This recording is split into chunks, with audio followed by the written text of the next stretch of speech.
Boa noite, meus irmãos. Estamos aqui reunidos na página da Escola Jesus Cristo, cumprindo o nosso horário das segundas-feiras pelo Grupo Emanuel, nossa reunião mediúnica, que começa com uma preparação às 18h30, com uma pequena pregação, para depois, então, entrarmos no trabalho, da oração pelos desencarnados, encaminhamento, esclarecimentos. E preparando os nossos pensamentos para a prece, eu vou ler da carta de Tiago, capítulo 1, versículos de 12 a 17. Bem-aventurado o homem que suporta a provação, porque depois de ter passado na prova, receberá a coroa da vida que o Senhor prometeu aos que o amam. Ninguém, ao ser tentado, diga, sou tentado por Deus, pois Deus não pode ser tentado pelo mal e ele a ninguém tenta. Mas cada um é tentado quando atraído e engodado pela sua própria concupiscência. Depois, havendo a concupiscência concebido, dá à luz o pecado, e o pecado, sendo consumado, gera a morte. Não vos enganeis, meus amados irmãos. Toda dádiva e todo dom perfeito é lá do alto, descendo do Pai das luzes, em quem não há mudança. Vamos fazer então a nossa prece. Senhor Jesus, nosso Mestre, nosso Senhor, pedimos nesta hora, Senhor, que Tu nos abençoes para que possamos, reunidos em Teu nome, refletir sobre os Teus ensinamentos, que são a nossa orientação, a nossa luz, para que possamos caminhar em direção a Ti. Agradecemos por tudo que temos recebido, principalmente nesses dias de maior sofrimento, de maior isolamento, onde sentimos que Tu, Senhor, estás presente, onde sentimos que devemos nos unir a cada dia mais, em Teu nome, para que possamos nos fortalecer e cumprir o que devemos cumprir, segundo a lei. Assim, pedimos permissão para iniciar a nossa reflexão da noite. Assim seja. Meus irmãos, para começar, eu vou ler o texto que nos coube para reflexão, que é uma mensagem de Emmanuel que está inserida no livro Pão Nosso, no capítulo 101, intitulado Resiste à Tentação, que é baseado no versículo 12 dessa carta de Tiago, no primeiro capítulo. Bem-aventurado o homem que sofre a tentação.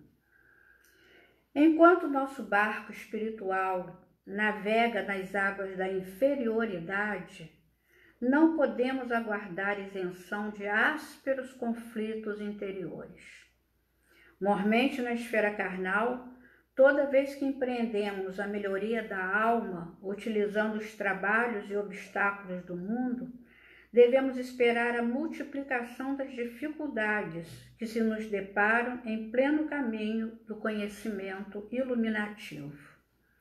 Contra o nosso anseio de claridade, temos milênios de sombra.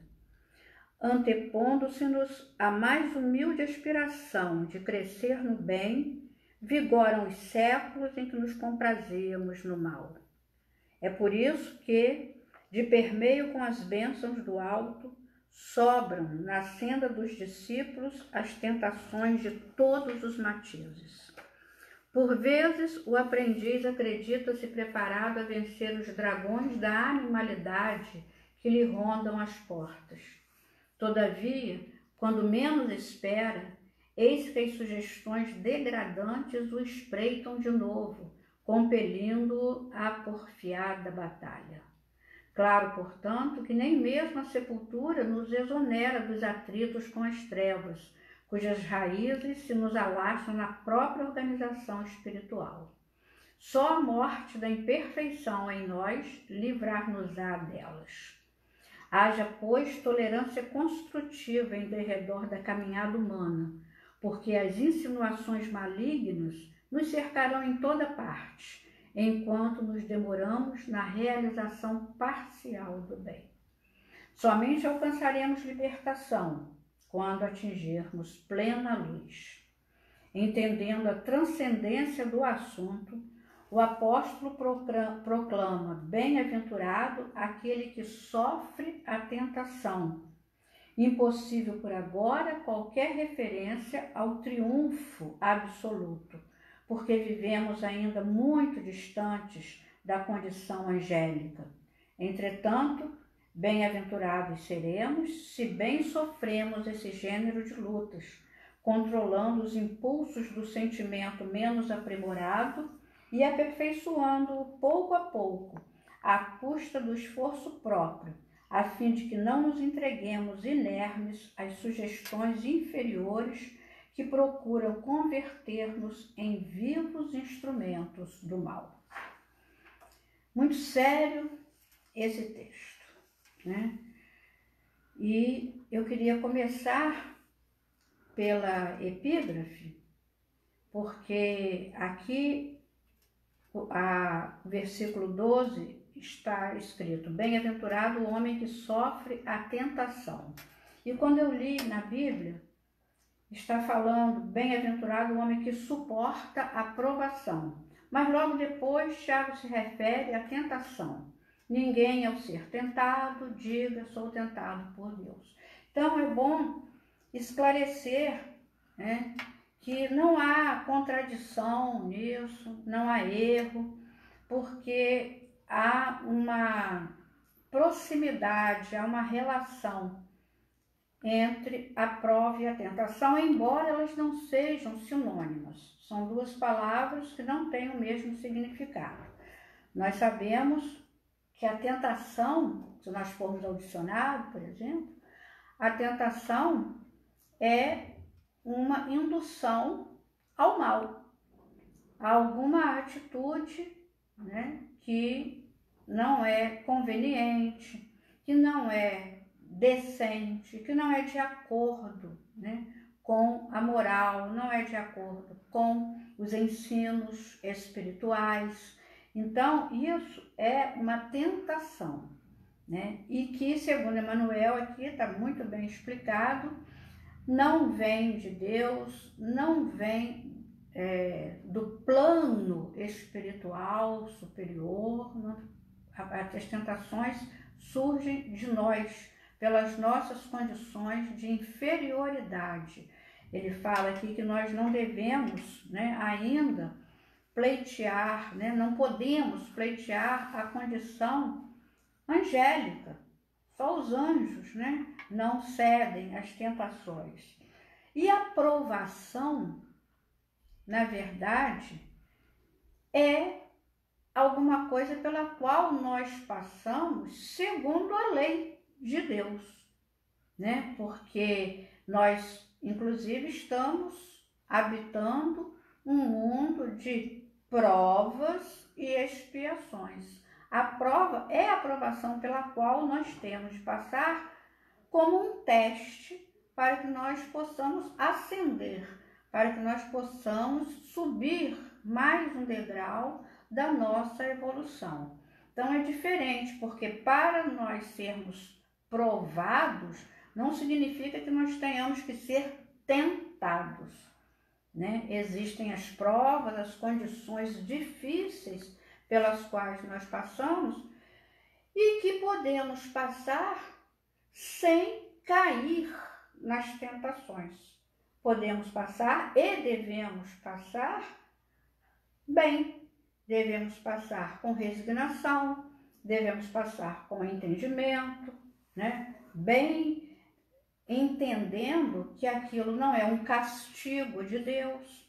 Então são situações difíceis, físicas, morais, espirituais, são situações difíceis que nós encontramos na nossa caminhada, mas encontramos pela nossa condição espiritual, pela condição espiritual em que nós estamos aqui ainda, né? Então, a proporção que nós formos vencendo essas situações, vencendo as tentações, as provações serão amenizadas, serão mais fáceis, teremos mais forças para vencer as tentações e conseguirmos passar pelas provações, né?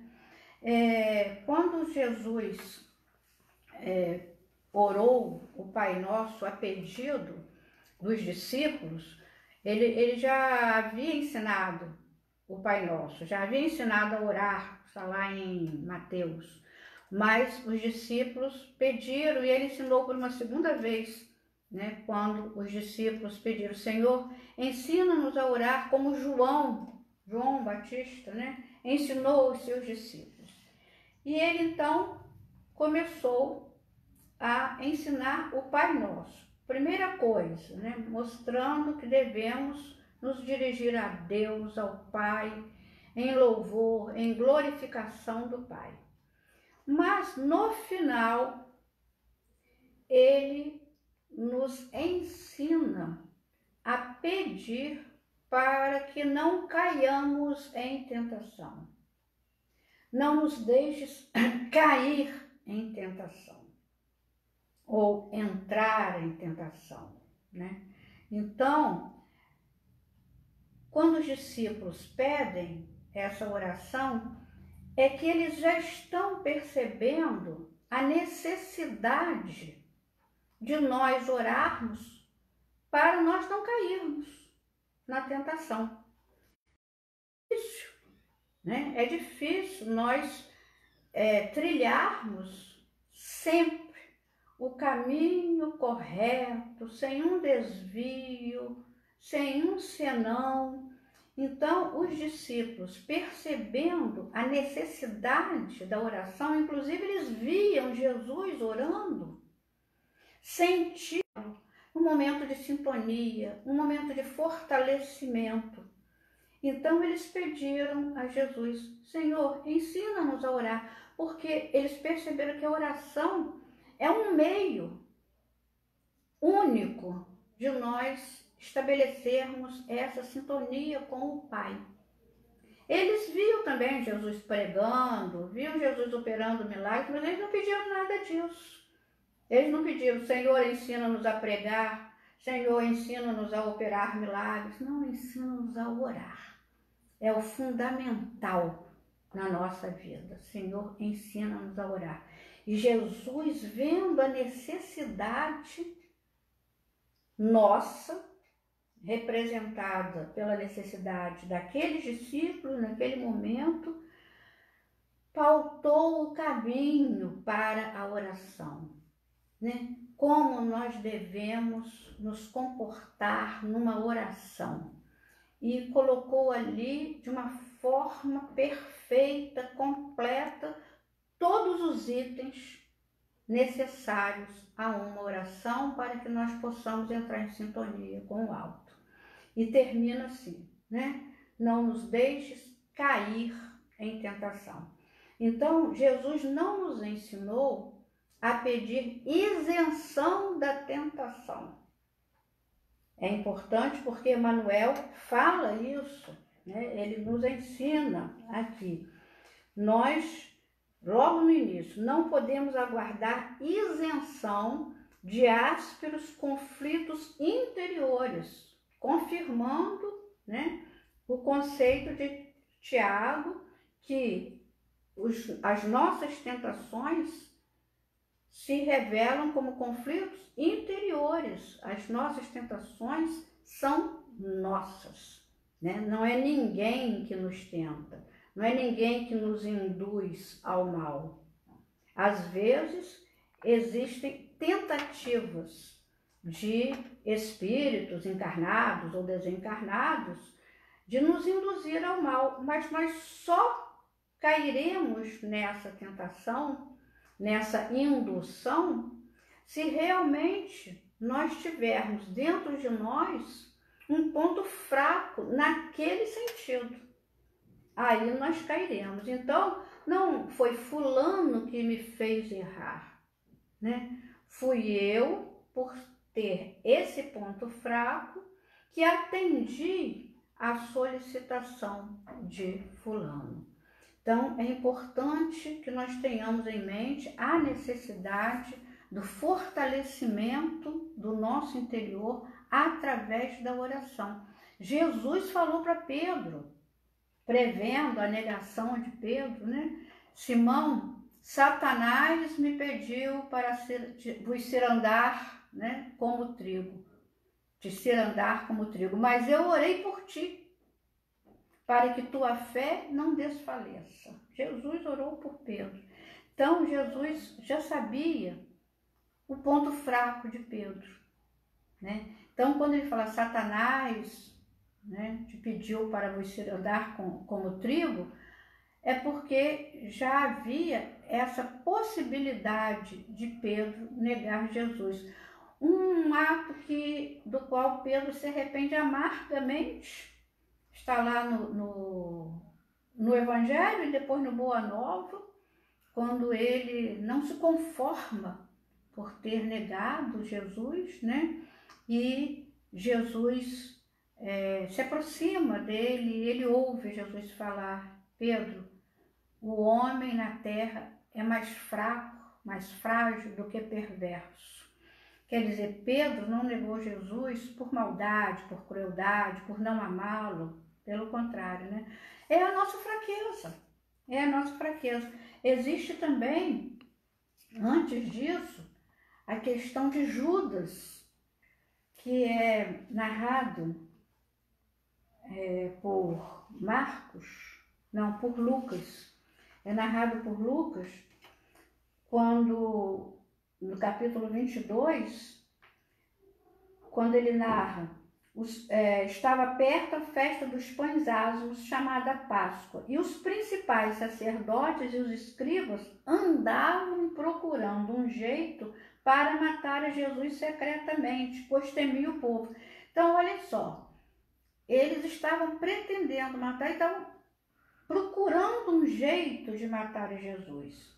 Então, Satanás entrou em Judas, que tinha por sobrenome Iscariotes, que era um dos 12. E Judas foi aos principais sacerdotes e aos oficiais da guarda do templo para combinar a maneira como lhes entregaria Jesus. Então, olhem também a fraqueza de Judas, né? Como diz Humberto de Campos também, no Boa Nova, a ilusão do discípulo, né? Que não entendeu a mensagem de Jesus, a missão de Jesus, quem era Jesus, né? Então, nós caímos, né? Nós erramos de acordo com os nossos pontos fracos. Isso é fundamental, que a gente tenha consciência para que nós possamos nos fortalecer, para que nós possamos combater esse combate, que é o bom combate, né? É a luta do bem contra o mal dentro de nós, não é combater o outro, não é lutar contra o outro, é lutar o bem nosso contra o mal nosso, contra tudo aquilo que está dentro de nós, né? E nós temos, por exemplo, no Antigo Testamento, um exemplo, né, conhecidíssimo de resistência à tentação, a fraquejar na fé, principalmente, que é Jó, né? Se nós lermos o livro de Jó, nós vamos ver que ele passou por tudo que se possa imaginar, inclusive a própria mulher dele questionando a sua fé. Você continua acreditando? Ele passou por tudo, morte dos filhos, perdas materiais, doença, ele passou por tudo. E ele continuava, é muito bonito isso, ele continuava se entregando a Deus. e a cada dia fortalecendo a sua fé em Deus. E existe no início desse livro de Jó, existe uma possível, conversa do Senhor com Satanás. Disse o Senhor a Satanás, isso é a primeira prova de Jó. De onde vens? Respondeu Satanás ao Senhor, de rodear a terra e passear por ela. Então disse o Senhor a Satanás, observaste a meu servo Jó? Não há ninguém na terra semelhante a ele, homem íntegro e reto, que teme a Deus e se desvia do mal. Essa é a questão. Ele se desviava do mal. E nós? Nós nos desviamos do mal ou nós nos aproximamos do mal? Ou nós nos comprazemos no mal? Como dizia o professor Clóvis Tavares, e os nossos pecadinhos prediletos, Nós não temos que ter pecadinhos prediletos. Nós não podemos gostar de errar, sabendo que estamos errados e continuamos a fazer. Então, nós ainda não nos fortalecemos o suficiente para vencer essas tendências negativas que nós temos. Como diz Emmanuel, contra o nosso anseio de claridade, temos milênios de sombra. Está muito arraigado em nós o mal, moral, material, de todos os tipos. Então, nós temos que, o mais rápido possível e da forma mais eficiente possível, nós temos que estabelecer essa luta. É realmente a luta do bem contra o mal, dentro de nós. Porque as oportunidades de errar são muitas. Porque nesse mundo de provas e expiações, quem habita? Os espíritos, que estão nessas condições. Nós, os espíritos que estão em provas e em expiações. Então, quem habita a Terra, na sua grande maioria, tirando os missionários, aqueles que vêm nos ajudar através dos seus exemplos, das suas palavras, dos seus ensinos, porque, de acordo com a misericórdia de Deus, nós temos entre nós aqueles que não estão em provas e expiações. Porque, ai de nós, se não fosse a presença desses missionários em todos os setores da vida, em todos os países do mundo. Se não fossem esses exemplos, não sei o que seria de nós. Se nós já estamos mal com a presença deles, nem queremos imaginar sem a presença deles. Mas, na sua maioria, quem compõe a Terra em termos habitacionais? Quem? Quem habita a Terra? Espíritos inferiores. Nós, espíritos inferiores, em provas e expiações. Uns mais com provas do que expiações, outros mais com expiações do que provas, mas elas às vezes se confundem, se complicam, mas o importante é que a gente passe por elas bem, sejam provas ou expiações. Então, às vezes, o religioso, principalmente, aquele que está mais próximo, que gosta de ler o Evangelho, que fala em Jesus, nós espíritas, católicos, protestantes, os cristãos principalmente, às vezes nós estamos na ilusão, como diz aqui Emmanuel, de estarmos preparados a vencer os dragões da animalidade que lhe rondam as portas. Todavia, quando menos espera, eis que as sugestões degradantes o espreitam de novo, compelindo a porfiada batalha. Então, nós caímos.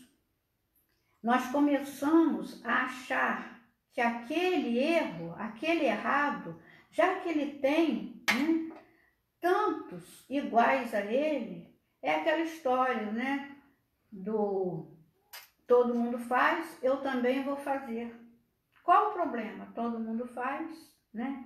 Então, quando nós fazíamos algumas peças de teatro lá na Escola Jesus Cristo e levamos, né, a peça O Menino do Dedo Verde, tinha uma frase que ficou, aliás, as frases do teatro ficam, né, em nós. E Tistu, que era um anjo, né, materializado na Terra, ou encarnado na Terra, né, era um menino diferente. E havia uma fala do mordomo, principalmente, representado por Benjamin, que falava assim: Tistu não ser como todo mundo. Tistu não era como todo mundo. Então ele era diferente. Só que é difícil para as crianças, para os jovens serem Tistus, serem diferentes, né? Todo mundo vai, por que eu não posso ir? É o que a gente ouve dos filhos, dos netos, dos sobrinhos, né? Todo mundo faz, por que eu não posso fazer? Todo mundo experimenta isso, por que eu não posso experimentar? Né? Então, o que nós podemos responder? Seu nome não é todo mundo. Seu nome é fulano de tal, uma criança, um jovem, que tem um princípio cristão, um princípio religioso, que sabe o que é o certo e o errado. Mesmo que o certo seja muito difícil para ser feito, né? Mas nós não vamos concordar com o errado só porque a maioria faz errado, para ficar igual a todo mundo. Nós não temos que ficar igual com os que erram. Nós temos que ficar iguais aos que acertam. Mesmo diante dos maiores sacrifícios, nós temos que estabelecer o nosso combate. O combate do bem contra o mal. Porque existem as tentativas, e é um trecho do livro Libertação, de André Luiz, que impressiona. No primeiro capítulo, ouvindo elucidações, né? Nós ouvimos do ministro que existem na espiritualidade não superior, né? Além do principado humano, para lá das fronteiras sensoriais que guardam ciosamente a alma encarnada, amparando-a com limitada visão e benéfico esquecimento, começa vasto império espiritual vizinho dos homens. Aí se agitam milhões de espíritos imperfeitos que partilham com as criaturas terrenas as condições de habitabilidade da crosta do mundo, dividem conosco. Seres humanos situados noutra faixa vibratória apoiam-se na mente encarnada, através de falanges incontáveis, tão semiconscientes na responsabilidade e tão incompletas na virtude quanto os próprios homens. São milhões de espíritos que estão junto a nós, convivendo, dividindo, né? E aí, mais adiante, nesse mesmo capítulo, depois de descrever, né, frustrados em suas aspirações de vaidoso domínio no domicílio celestial, homens e mulheres de todos os climas e de todas as civilizações depois da morte esbarram nessa região em que se prolongam as atividades terrenas e elegem o instinto de soberania sobre a terra por única felicidade. É o domínio sobre a terra que esses espíritos pretendem. Já que eles não podem dominar os planos celestiais, que foi a revolta do Gregório, aqui nesse mesmo livro, né? Ele não conseguiu ter o que ele pretendia ter, né? O poder, nada daquilo que ele tinha na terra, ele se rebela contra a lei de Deus. Ele se rebela contra a lei de Deus. Então, é exatamente isso aqui, né? O instinto de soberania sobre a terra por única felicidade, digna do impulso de conquistar. Eles querem dominar a terra. Rebelados filhos da providência tentam desacreditar a grandeza divina. Olhem aí as revoltas contra Deus. Olhem aí o afastamento da religião. Olhem aí o desrespeito à imagem de Jesus, a Maria, aos espíritos superiores que o catolicismo chama de santos. Está cada vez maior esse desrespeito. Olhem aí o desrespeito à condição da família, o estabelecimento da família que Jesus veio, né, trazer, né, honrar pai e mãe, está lá desde Moisés, honrar pai e mãe, né? Nós estamos vendo isso se esfacelando, né? A começar pela imagem de Jesus, pela pessoa, pela situação, pela existência de Jesus, né? Então, referem-se a Jesus da maneira mais inconveniente possível, mais desrespeitosa possível. Então, é isso aqui. Rebelados filhos da providência tentam desacreditar a grandeza divina, estimulando o poder autocrático da inteligência insubmissa e orgulhosa, e buscam preservar os círculos terrestres para a dilatação indefinida do ódio, da revolta, da vaidade e da criminalidade. É isso que está sendo almejado por esse tipo de espíritos, e nós estamos, né, docilmente permitindo que isso aconteça, como se o planeta, em sua expressão inferior, lhes fosse paraíso único. Para eles isso vai ser um paraíso, né? Em vista da permanente discórdia reinante entre eles mesmos. Eles só, ainda não integralmente submetidos a seus caprichos, em vista da permanente discórdia reinante entre eles mesmos. Então, eles só não conseguiram totalmente ainda porque eles discordam, eles brigam. Cada um quer assumir mais do que o outro. Então, por essa discórdia, não é por nós, não. Não é pela nossa vigilância, não é pelo nosso esforço da sintonia com a espiritualidade superior. André Luiz que está falando, meus irmãos. Eles só não conseguiram ainda dominar totalmente por causa da discórdia reinante entre eles. Não era isso que a gente gostaria de ter lido, né?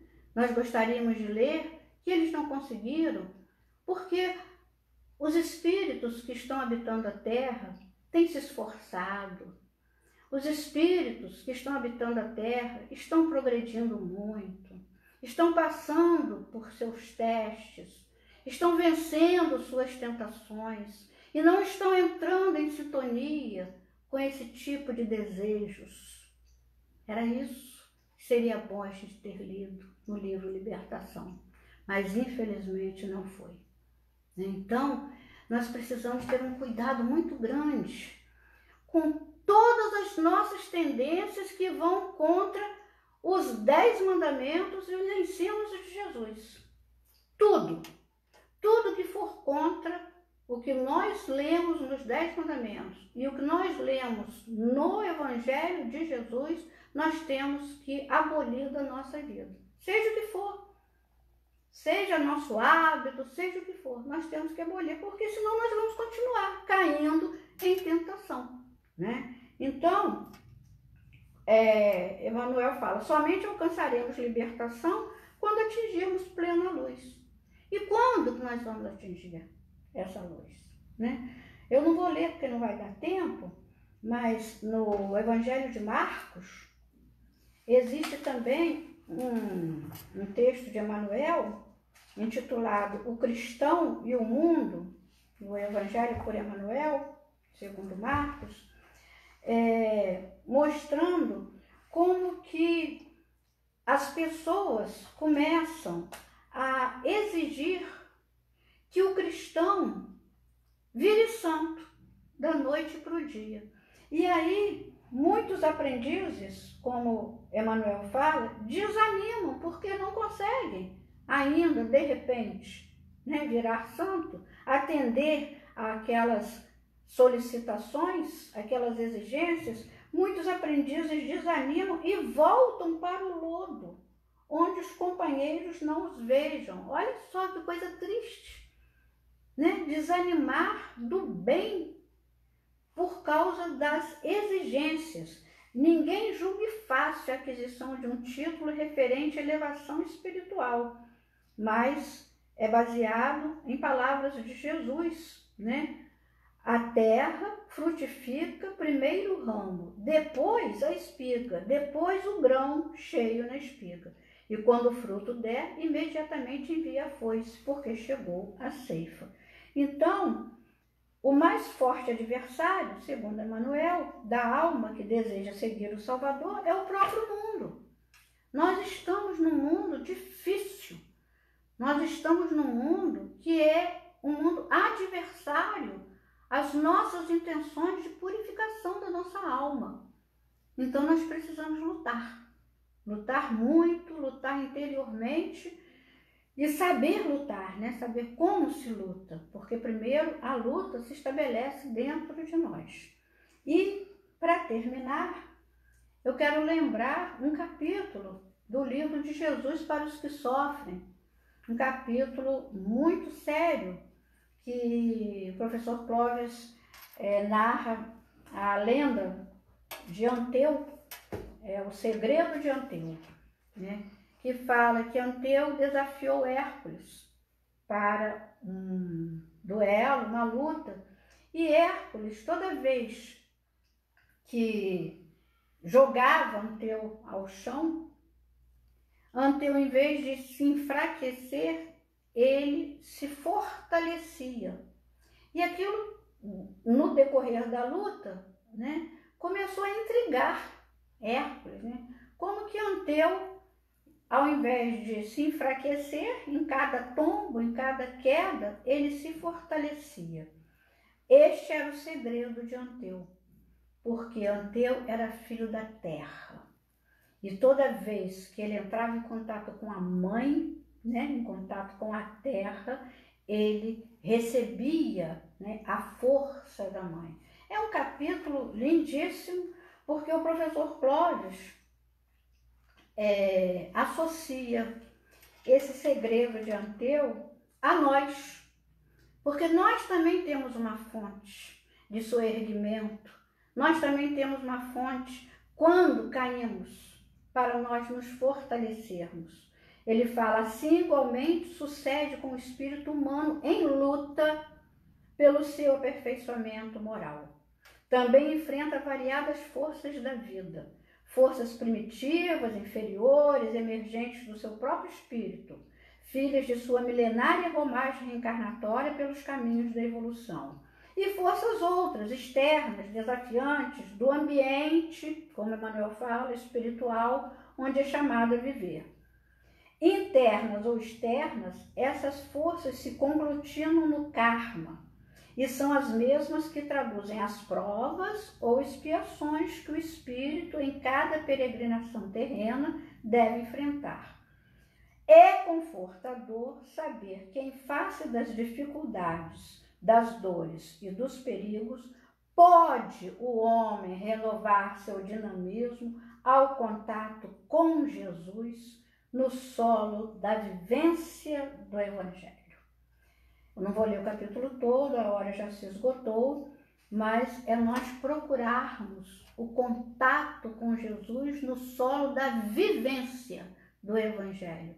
Vamos procurar ter o Evangelho realmente como nosso guia. Jesus não é o caminho, a verdade e a vida? Onde podemos ler apreender os ensinos de Jesus? O Evangelho, através dos 4 evangelistas comentados, esclarecidos, ensinados por Emmanuel, através da psicografia de Chico Xavier. Então, assim como Anteu, meus irmãos, na luta pelo nosso aperfeiçoamento moral, nós caímos, mas ele se fortalecia com o contato com a Mãe Terra. E onde nós vamos nos fortalecer? Ao contato com quem? Nós vamos nos fortalecer ao contato com Jesus, no solo da vivência do Evangelho. Então, que Ele possa nos abençoar, que Ele possa nos fortalecer, porque nós quando nós o procurarmos, quando nós quisermos realmente o seu contato. Que Jesus nos abençoe, vamos orar. Jesus, nós te agradecemos, Senhor, e pedimos que possamos manter esse contato contigo, que tu és, Senhor, o caminho, a verdade e a vida. Que não nos afastemos de ti, que não nos afastemos dos teus ensinos, do teu evangelho de luz, de redenção, para que possamos continuar a vencer as nossas tentações. Obrigado por tudo, Senhor, e despede-nos na tua doce e santa paz. Assim seja.